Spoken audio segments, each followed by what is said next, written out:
27 avril 1960.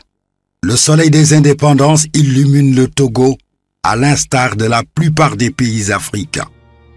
La libération politique est le fruit d'une longue lutte, parsemée d'obstacles, de sacrifices consentis par des femmes et des hommes, dont certains ont payé de leur vie.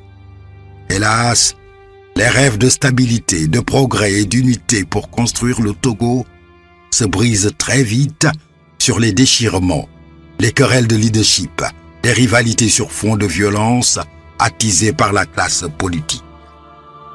3 ans durant, le Togo est en proie à des désordres qui inhibent ses immenses potentialités et qui risquent de le conduire vers le chaos.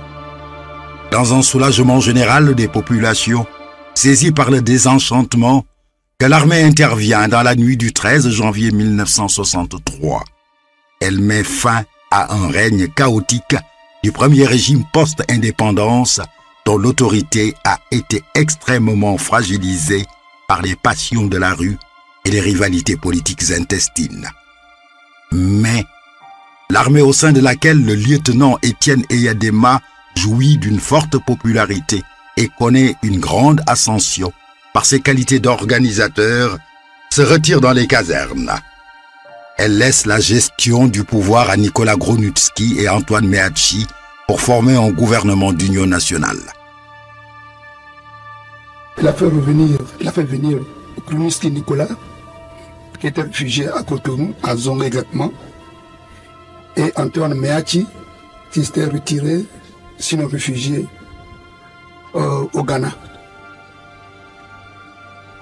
Pour leur dire que voilà, nous sommes intervenus, pas pour le plaisir d'être au pouvoir, mais de libérer notre pays. L'armée vous confie le Togo. Il faut faire la paix, l'union nationale. Pardonnez et vous retrouvez pour qu'ensemble vous construisiez le Togo. Voilà. D'une manière ou d'une autre, la mission qu'il avait confiée aux gens qu'il appelait, sinon aux personnalités qu'il appelait les professionnels de la politique. Et s'était retiré dans les casernes. Hélas, sur le front politique, le pouvoir civil est toujours en proie à des tiraillements et à des divisions fratricides aux grandes dames des populations. Pour une deuxième fois, l'armée doit encore intervenir pour éviter au Togo de sombrer dans une guerre civile. Un comité de réconciliation est mis sur place. Il est présidé par le colonel Dadjo. Mais en raison du courage du colonel Eyadema, de son patriotisme reconnu de tous, le peuple et l'armée placent en lui leur espoir en certain 13 janvier 1967, et cela dans un climat de révulsion populaire envers les professionnels de la politique. 2 ans après, le président Eyadema, qui n'avait jamais nourri une quelconque ambition politique, envisage de restituer le pouvoir aux civils. Le peuple togolais descend dans la rue pour réclamer son maintien.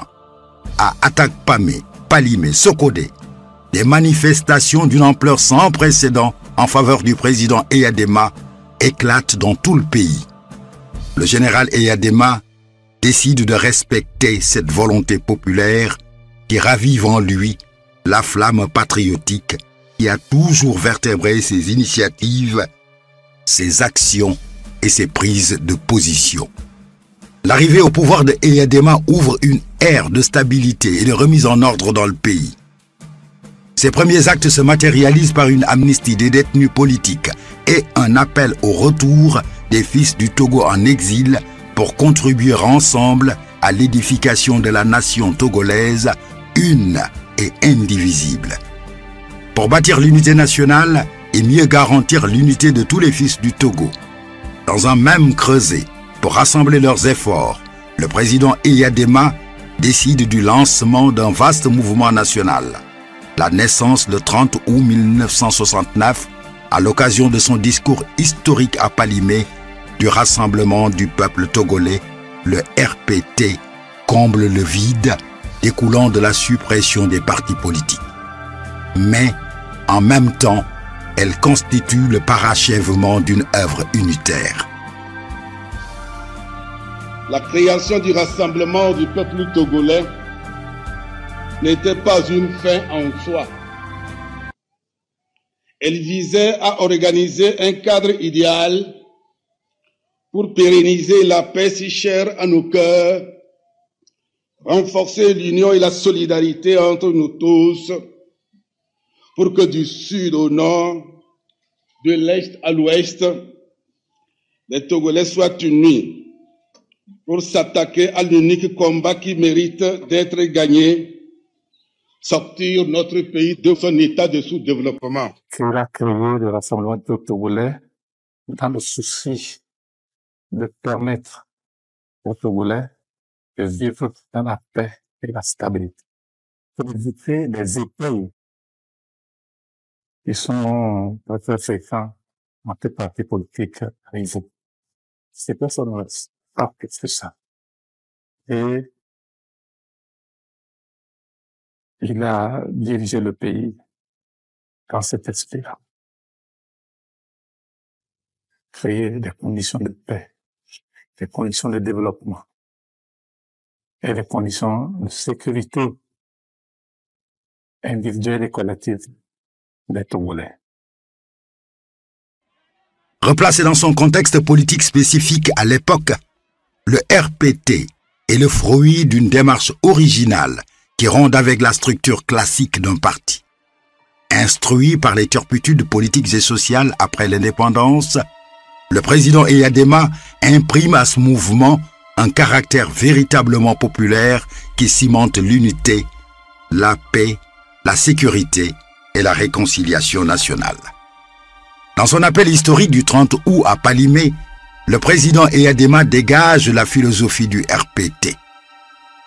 Il ne s'agira pas, déclare-t-il, d'un parti où triompheront comme jadis la haine, les règlements de compte, les divisions, les luttes d'hégémonie, les intérêts personnels, mais un seul et véritable creuset national où viendront se fondre les forces vitales de ce pays à quelque parti qu'elles aient appartenu. Ce regroupement de tous les hommes de bonne volonté, qu'ils soient nouveaux ou qu'ils aient été des partisans, devra œuvrer pour une reconversion totale des mentalités, pour l'union et la solidarité effective de tous les Togolais. Bâtir la cité. Tel est le but noble qui fonde l'essence de la démarche du général Gnassingbé Eyadema à travers la création du RPT qui tient son congrès constitutif à Lomé du 28 au 30 novembre 1969. Des objectifs ambitieux sont fixés en matière de politique intérieure et extérieure et de restructuration de l'économie togolaise. Le programme de la nouvelle marche se met en branle pour un Togo nouveau. Africanisation des cadres, organisation des circuits commerciaux, indépendance totale vis-à-vis des blocs idéologiques, une neutralité qui n'exclut pas une coopération exclusive dans le respect des alliances horizontales. Voilà la quintessence du programme du RPT, devenu le ciment de l'unité nationale, le dépôt du dialogue, de la concertation, l'école du civisme, de la symbiose entre l'armée et les civils. Plusieurs mouvements sont créés au sein du RPT, présidé par le général Eyadema. La jeunesse du Rassemblement du peuple togolais, la JRPT. L'Union nationale des femmes du Togo, l'UNFT. Confédération nationale des travailleurs du Togo, la CNTT. En décembre 1979, par un vote massif, les Togolais renouvellent leur contrat de confiance au président Eyadema. Cette élection coïncide avec la désignation de l'Assemblée nationale ayant pour mission le contrôle de l'action gouvernementale et le référendum portant sur la constitution de la Troisième République. Tous ces actes politiques participent d'une action progressive de démocratisation du régime sans tomber dans les travers des crises précédentes. C'est ainsi qu'il faut saisir la deuxième législature, entamée le 24 mars 1985, avec la multiplicité des candidatures autorisées aux élections législatives. La décision est prise auparavant par le président Eyadema.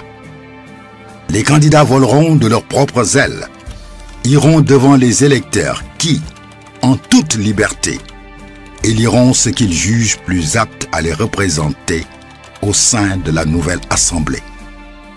La volonté de démocratisation des institutions et de l'État s'accompagne d'une politique de promotion des droits de l'homme au Togo.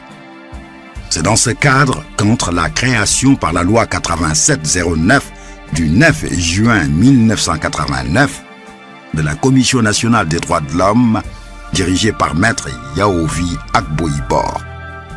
C'est la première fois qu'une institution de ce genre voit le jour en Afrique. Son ouverture sur le plan du dialogue est également extraordinaire parce que ses adversaires les plus redoutables, il les reçoit. Chaque fois que de besoin, il les reçoit. Et vous ne voyez jamais, quand ils sont face à face, cette attitude d'animosité, cette attitude de quelqu'un qui est sur les nerfs. Non, vous le sentez les mettre à l'aise et leur dire ce qu'il faut leur dire dans tous les cas. Et cette capacité d'ouverture et de dialogue aussi, c'est une dimension fondamentale de l'homme. Bien avant le sommet de la Baule, en